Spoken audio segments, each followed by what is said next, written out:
exercise 12.1 mensuration class 10 gi ko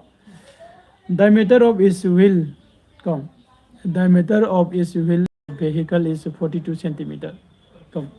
42 centimeter na diameter oiba adi gari amagi wheel sing hai man ko adi gari amagi kano se ko gi saka sing se magi diameter to 42 centimeter oi hai bani its wheel makes 20 revolutions in 12 seconds ko I this is suppose my gari saka se lai hai le gari saka se gi magi diameter se kya hoiba 42 centimeter se oi hai bani ko aduga amana its wheel sina make a revolution wheel sina muka mu magi revolution adi pura round am ungak pase sigi round am ungak pase 20 revolution से करम मतलब दा 20 revolution से मान उंगी से in का 12 second उंगे है 12 second 20 revolution से उ यदि का अपुंग फाना से मंग में है the find the speed ना speed पुट हो है दे find speed पुट हो है नहीं speed vehicle in the meter in per minute का चाहिए 20 revolution से माना का 12 seconds से उंगबंगम में सत्पंगम में अदुदी minute अमदा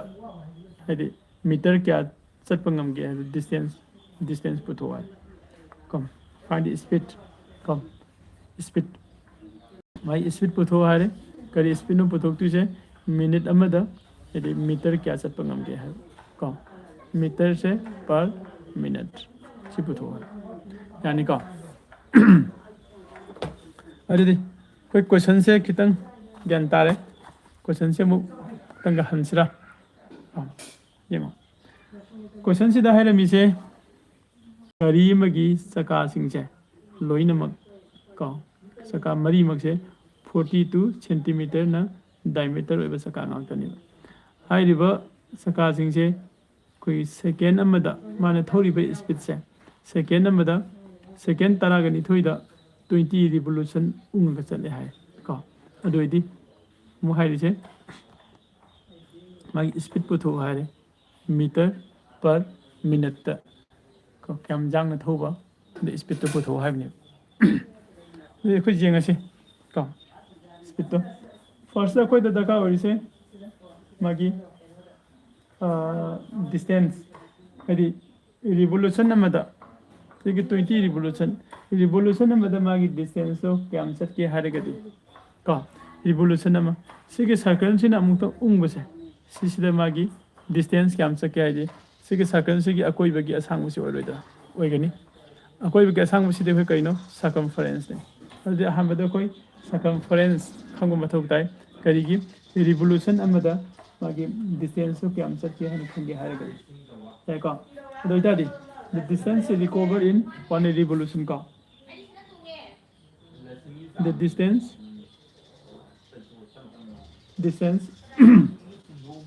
cover in one revolution है का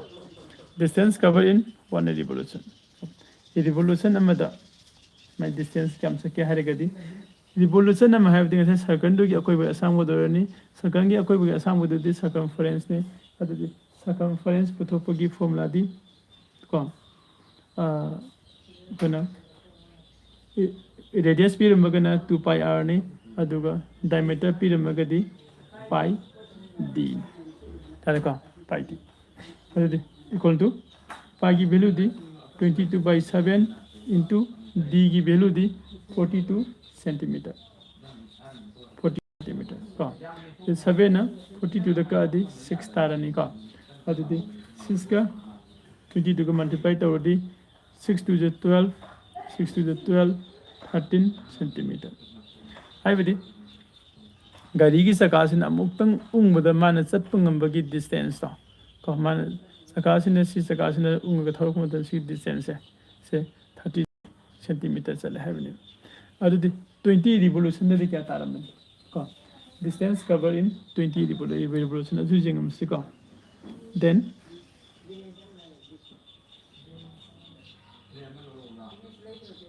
distance covered in 20 revolution 20 revolutions 20 revolution day okay equal to 20 into 132 264 and this multiply the 2 to the 4 2 3 the 2 3 the 6 and the 2 1 the 2 264 so 0 centimeter sina say 20 revolution hadisi sakaduna 20 times man ungakpada adu sakadaba distance ne in centimeter then ado koi question the putho habiding asa hadam bado meter the putho haidi ka meter the putho haidi mase koi meter do thom se ka meter do thom ke haidi kedorani 100 na divide tawrani ka habidi 2640 by 100 se in meter hoga do meter kya tara badudi going to 26.40 meter simata adudi makhata ba khona khoi doji kai leiraba my distance ko 20 revolution the distance kam sakke haibasi khoi phang ko adudi khoi the time su leire gadi sagi my speed to put was ko the hence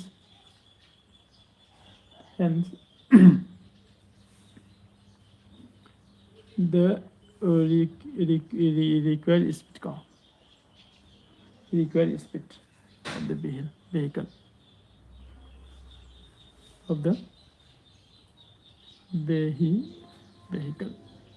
vehicle dugi magi speed to kya no jingas ko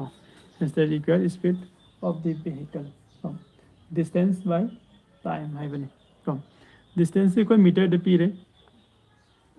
26.40 divided by time the repeat से क्या no second P दी बन को सीधे पिछले इसे metre पर second अकोई न पामदी कहीं नो मीटर पर मिनट ने देखो मीटर पर मिनट अरे दी कोई मिनट अमे से 1 मिनट से क्या कमाना बा 60 सेकेंड के माने देखो 60 सेकेंड का 1 मिनट का माने है अरे दी 12 सेकेंड का दी मिनट क्या का माने नहीं दे 60 by 12 का माने दे सुमे का सुमे दो इतना दी सही की सीधा कोई लाई से required speed of the vehicle दुगी स्पीड से डिस्टेंस बाय टाइम से सेकेंड लेरी कोई ना हाइव टाइम सेकेंड लेरी से मिनट तो अंथो के हाइव को 2640 by 12 को दे मिनट तो अंथो के दी मिनट को सिना मल्टीप्लाई तो बदो 60 सिना मल्टीप्लाई तो मतलब ने मासे मिनट पर मीटर पर मिनट इतना अरे equal to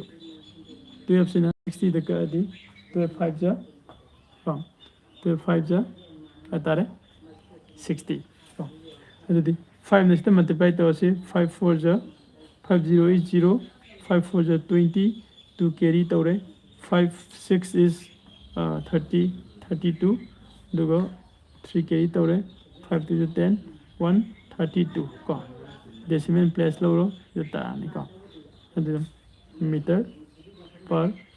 मिनट का मागी मिनट अमदा माना थौबंगमगी स्पीड से का मिनट अमदा माना थौबंगमगी स्पीड से 132 मीटर पर मिनट तारे का अदो कोई अमुक पुन्ना जिंगमिना से एक्सप्लेन तरो का क्वेश्चन सिदा हाय मिसे कई ना कांदा गाड़ी मगी मागी व्हील सिंग से की डायमीटर से 42 डायमीटर से ओई है बने